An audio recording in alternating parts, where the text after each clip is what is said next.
Hey, good morning, Kirby World. I've got your tip for today. You know, objections are a normal part of the presentation. Can't afford it, think it over, not in the market, not a priority, talk to my spouse, and good Lord, Kirby, man, that's a lot of money to spend. Are normal objections that you have to understand you will hear every day on every demo, even on the thousands of Kirbys we sell every month. So you have to be able to handle those objections. And you have to have something to come back with them at. For example, customers are going to say, it's a lot of money, aren't they? You know, the first thing is, if we do a full presentation of the complete Kirby system, getting our 100 pads, our mattress, our vac kill, our shampooed square, and talking about our contest, our reason why we want to sell it today, then we've gone a long way towards overcoming those excuses already, aren't we, don't we? But the customer's still going to say them at the end when we're asking them to buy. It's just the way it is.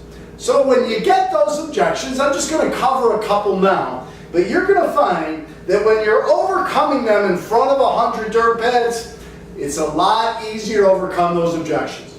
So let's just say you ask the customer, hey, how do you spell your last name? Customer says, boy, that's a lot of money. Number one, all I'm going to say is this. You're absolutely right, John and Mary, it is a lot of money. But if you want high quality equipment that's built to last a lifetime, it's going to be expensive, isn't it? I mean, let's face it, nothing cheap is good and nothing good is cheap, is it? So how do you spell your last name? And the key is to ask them to buy it again.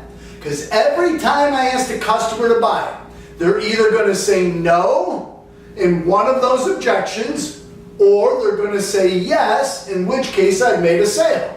But if I don't ask them to buy it, they could say anything at all, couldn't they?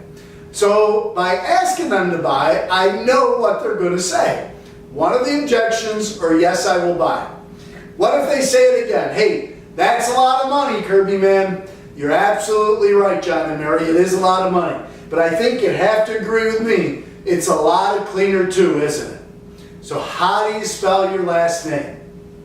I still think it's a lot of money. You know, John and Mary, we at Kirby made a decision over 100 years ago that we would rather explain and justify the price of this beautiful machine to you one time rather than apologize for building a lousy piece of equipment forever. I believe we made the right decision, don't you? So how do you spell your last name? Boy, I still think it's a lot of money. You're absolutely right. It is a lot of money.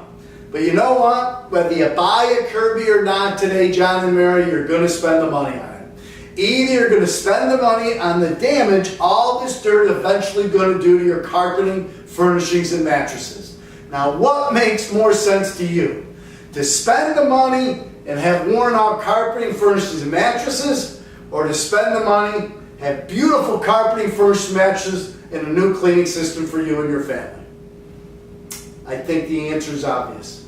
So how do you spell your last name? So I just want, those are some pointers. Those are good things to say to a customer. You can say them during the demo, but they will help you at the end to close the sale. So that's your tip for today. Everybody today, 3 demos, 1 sale. We are positive.